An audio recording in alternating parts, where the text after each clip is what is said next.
ছাত্ৰ ছাত্ৰীসকল মই তোমালোকক এটা গণিতৰ কবিতা গাই শুনাম তোমালোকে মই গাই দিয়াৰ লগে লগে গাই যাবা হ'বনে লগতে ইংগিত দি যাবা দেই একে একে দুই কাপোৰ হাজ লেতেৰা হ'ল দিয়া গৈ ধুই দুইয়ে একে তিনি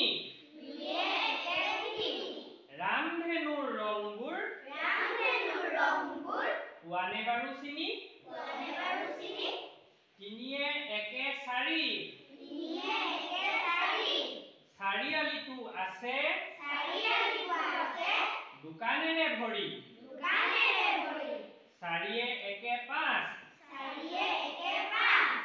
ব্ৰহ্মপুত্ৰ নদীত আছে বহুত সৰু ডাঙৰ মাছ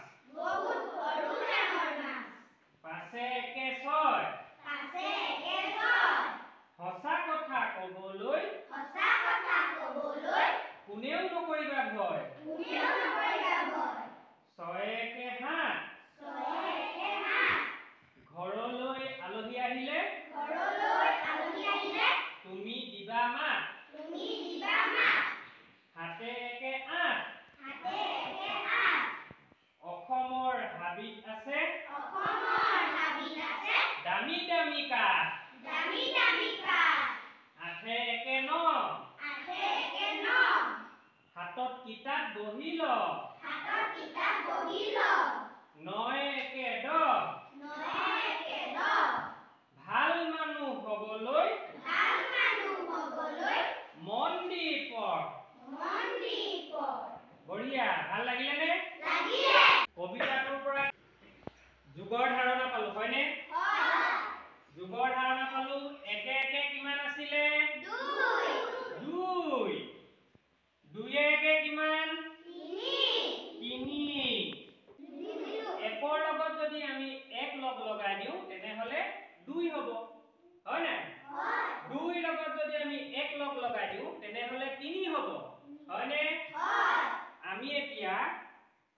যুগৰ ধাৰণাটো স্পষ্ট কৰি দিবৰ বাবে এটা মোৰ হাতত আছে সজুলি এই সজুলিটোৰে তোমালোকক প্ৰমাণ কৰি দিম একে একে দুই হয় নে নহয় দুইয়ে একে তিনি হয় নে নহয় এতিয়া আমি এই নাম্বাৰ বেলেন্স নামৰ যিটো সজুলি অসমীয়াত কয় তাক সংখ্যাৰ ভাৰসাম্যতা জোখা যন্ত্ৰ এই যন্ত্ৰটোৰ দ্বাৰা আমি পৰীক্ষা কৰিব পাৰিম বা প্ৰমাণ কৰিব পাৰিম যে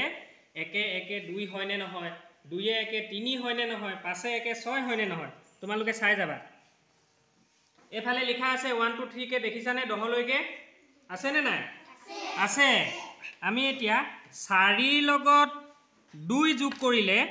4 লগত যদি আমি 2 যোগ কৰো ইয়াৰ উত্তৰটো কি হ'ব বাৰু 6 যদি এইফালৰ 6 নম্বৰ লিখা এই ঘৰটোত যদি আমি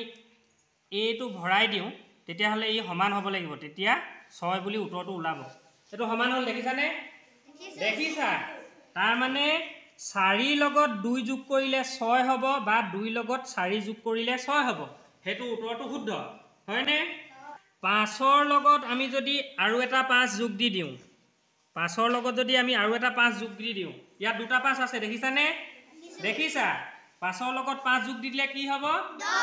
10 হ'ব এই 10 টো যদি আমি ইয়াত দি দিওঁ তেতিয়া হলে ই সমান হ'ব লাগিব সমান হ'লনে দেখিলা তাৰ মানে 5ৰ লগত 5 মিলিলে যে 10 হয় এই উত্তৰটো শুদ্ধ বুজি পালানে এতিয়া তোমালোকৰ কাৰ্যপত্ৰখন উলিওৱা 16 নং পৃষ্ঠাটো চোৱা 16 নং পৃষ্ঠাটোত আছে যোগ কৰো আহা মাজৰ সংখ্যাটোৰ লগত যোগ কৰো আহা আৰু যোগ কৰি মিলাও আহা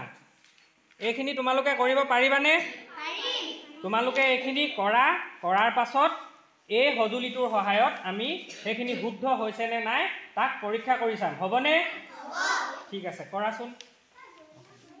এখন হৰখিদাই কৰি দিছে 2 লগত 7 যোগ কৰিলে 9 হ'ব হ'বনে হ'ব ঠিক আছে আমি প্ৰমাণ কৰি চাওঁ এই সজুলিটোৰ মাধ্যমেৰে 2 লগত আমি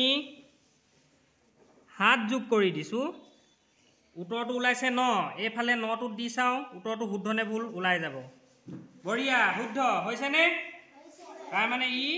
ডগা পালাৰ নিচিনা কাম কৰিছে হয়নে ভাল লাগিলে নে লাগিলে